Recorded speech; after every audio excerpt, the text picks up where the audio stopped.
प्रणाम मित्रों, परम पूज्य गुरुदेव और परम वंदनीय माता जी की सूक्ष्म उपस्थिति में आइए स्वाध्याय आरंभ करते हैं।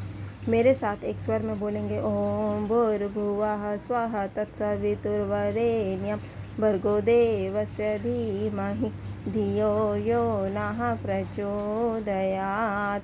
आज का विषय है मूल भाव है तामस भाव।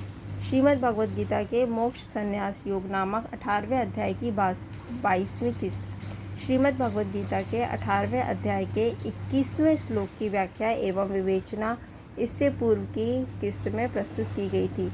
इस श्लोक में भगवान श्री कृष्ण राजसी ज्ञान के विषय में बताते हुए कहते हैं कि जिस ज्ञान के द्वारा मनुष्य संपूर्ण प्राणियों में अलग अलग रूप से अनेक भावों को अलग अलग समझता है, उस ज्ञान को तुम राजस ज्ञान समझो।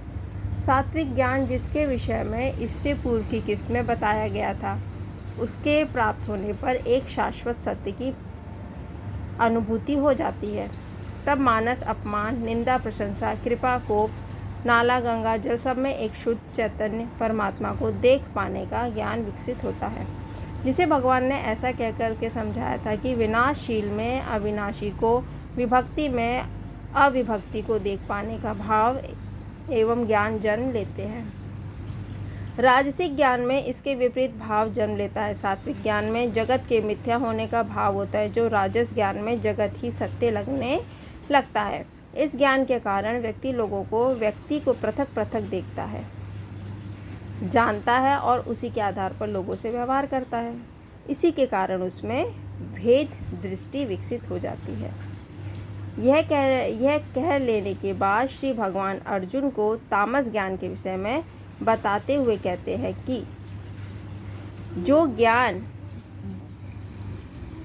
या जिस ज्ञान के द्वारा मनुष्य एक कार्य रूप शरीर में ही संपूर्ण के सदृश आसक्त रहता है तथा जो युक्ति रहित वास्तविक ज्ञान से रहित और तुच्छ है, वह तामस कहा गया है। चूँकि तम भाव मूढ़ता का भाव माना जाता है, इसीलिए ऐसे व्यक्ति उत्पन्न और नष्ट होने वाले इस जड़ शरीर को ही अपना स्वरूप मानकर बैठ जाता है।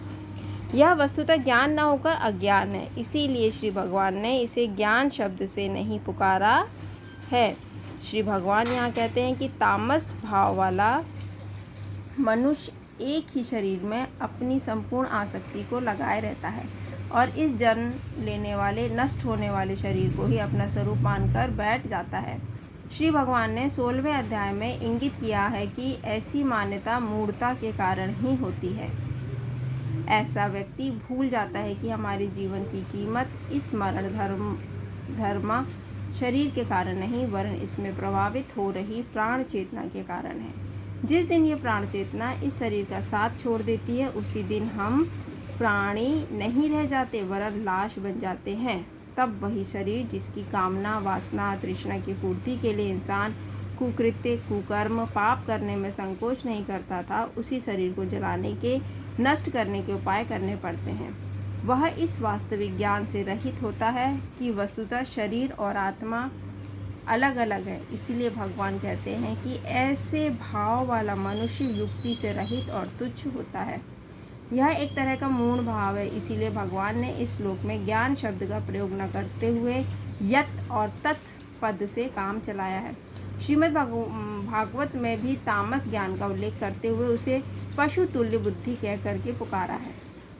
श्री शुकदेव उसमें कहते हैं कि त्वं तु राजन मरिष्यति पशु बुद्धि मिमाम जहि न जातः प्रागभूतोग्य देहवत्वम न नंक्षसि। अर्थात श्री शुकदेव जी बोले, हे राजन, अब तुम यह पशु बुद्धि छोड़ दो कि मैं मृत्यु को प्राप्त होऊंगा। जैसे शरीर पहले नहीं था, बाद में पैदा हुआ और फिर मर जाएगा, ऐसे ही तुम पहले नहीं थे, बाद में पैदा हुए और फिर मर जाओगे। ऐसी बात नहीं है। श्री भगवान इस मूढ़ता के भाव को तामस भाव कह करके पुकारते हैं। धन्यवाद मित्रों। ओम देवी शांति, अंतरिक्षगम शांति, पृथ्वी शांति, रापः शांति, रोषधयः शांति, विश्वे देवाः शान्ति ब्रह्म शान्ति सर्वगं शान्ति शान्तिरेव शान्तिः सामा शान्तिरेधि। ओम शांति शांति शांति सर्वारिषु शांतिर्भवतु।